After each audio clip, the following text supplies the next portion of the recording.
ಎಲ್ರಿಗೂ ನಮಸ್ಕಾರ. ಲವೀಸ್ ಕಿಚನ್ ಮನೆಗೆ ಸ್ವಾಗತ. ಇವತ್ತಿನ ರೆಸಿಪಿ ಬೇಳೆ ಹಾಕಂಗಿಲ್ಲ, ಬರೀ ಸೊಪ್ಪಲ್ಲಿ ಸಾಂಬಾರು ಮಾಡ್ತಾಯಿದ್ದೀನಿ. ಒಂದು ಕಟ್ ಅರಿವೆ ಸೊಪ್ಪು ತೊಗೊಂಡಿದ್ದೀನಿ. ದಂಟಿನ ಸೊಪ್ಪಲ್ಲೂ ಮಾಡ್ಬೋದು. ಸ್ವಲ್ಪ ಕೊತ್ತಂಬರಿ ಸೊಪ್ಪು, ಒಂದು 20 ಬೆಳ್ಳುಳ್ಳಿ ತೊಗೊಂಡಿದ್ದೀನಿ, ಒಂದು 8 ಹಸಿರು ಮೆಣಸಿನ್ಕಾಯಿ, ಒಂದು 15 ಕಾಳು ಮೆಣಸು, ಒಂದು ಸ್ವಲ್ಪ ಒಂಚೂರು ಹುಣಸೆಹಣ್ಣು, ರುಚಿಗೆ ತಕ್ಕಷ್ಟು ಉಪ್ಪು. ಕುಕ್ಕರ್ ಇಟ್ಟಿದ್ದೀನಿ ಸೊಪ್ಪು ಬೇಯಿಸ್ಕೊಳ್ಳೋಕ್ಕೆ. ಇವಾಗ ಒಂದು 2.5 ಗ್ಲಾಸ್ 1/4 ಲೀಟ್ರ್ ಗ್ಲಾಸಲ್ಲಿ ನೀರು ಹಾಕ್ತಾಯಿದ್ದೀನಿ. ಇವಾಗ ಸೊಪ್ಪು ಹಾಕ್ತಾಯಿದ್ದೀನಿ.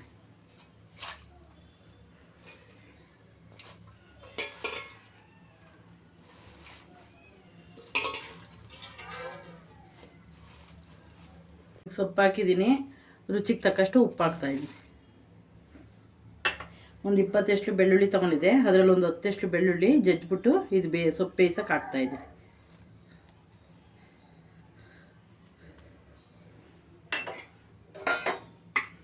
ಒಂದು ಸ್ಪೂನು ಎಣ್ಣೆ ಹಾಕ್ತಾಯಿದ್ದೀನಿ.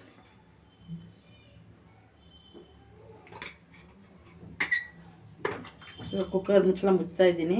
ಇದು ಸೊಪ್ಪು ಹಸಿರು ಮೆಣಸಿನ್ಕಾಯಿ ಹಾಕ್ತಾಯಿದ್ದೀನಿ. ಇದು ಸೊಪ್ಪು ಒಳಗಡೆ ಮಿಕ್ಸ್ ಆಗಿಬಿಡುತ್ತೆ ಅಂತ ಒಂದು ಹಂಚಿ ಕಡ್ಡಿಗೆ ಚುಚ್ಬಿಟ್ಟು ಹಾಕ್ತಾಯಿದ್ದೀನಿ. ಇವಾಗ ಒಂದು ವಿಸಿಲ್ ಕೂಗಿಸ್ಕೊತೀನಿ. ಕುಕ್ಕರ್ ಮುಚ್ಚಳ ಹಾಕ್ಬಿಟ್ಟು ತೆಗಿತಾಯಿದ್ದೀನಿ.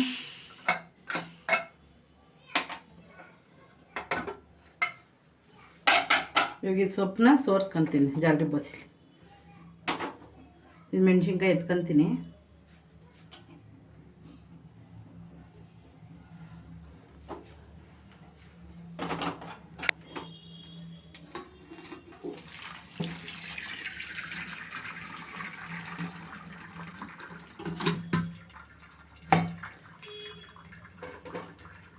ಈ ಖಾರ ರುಬ್ಬಕ್ಕೆ ಸ್ವಲ್ಪ ಸೊಪ್ಪು ಎತ್ಕೊಂಡು ಒಂದು ತಟ್ಟೆಗೆ ಆರಕ್ಕಿಡ್ತೀನಿ. ಇದು ಸ್ವಲ್ಪ ಆರಬೇಕು.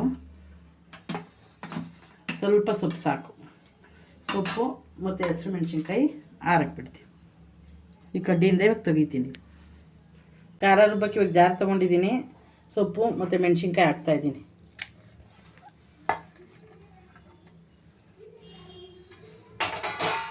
ಕೊತ್ತಂಬರಿ ಸೊಪ್ಪು ಹಾಕ್ತಾಯಿದ್ದೀನಿ.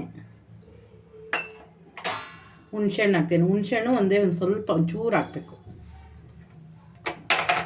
ಮತ್ತು ಒಂದು 15 ಮೆಣಸು ಬೆಳ್ಳುಳ್ಳಿನ ಜಜ್ಕೊಂಡಿದ್ದೀನಿ, ಯಾಕಂದರೆ ಸೊಪ್ಪು ರುಬ್ಬುವಾಗ ಇದು ದಪ್ಪ ದಪ್ಪ ಆಗ್ಬಿಡುತ್ತೆ ಅಂತ. ಇವಾಗ ಇದನ್ನೆಲ್ಲ ಒಂದು ಸ್ವಲ್ಪ ಸಪ್ಪೆಸ್ರು ಹಾಕ್ಕೊಂಡು ರುಬ್ಕೊಂಬತ್ತೀನಿ. ಈ ಖಾರ ರುಬ್ಬಾಗಿದೆ. ಇವಾಗ ಸಪ್ಪೆಸ್ರು ಸೋದಿಸ್ಕೊಂಡಿದ್ನಲ್ಲ, ಅದ್ರ ಸ್ವಲ್ಪ ಸಪ್ಪೆಸ್ರಿಗೆ ಒಂದು ಪಾತ್ರೆಗೆ ಹಾಕ್ಕೊಂಡಿದ್ದೀನಿ.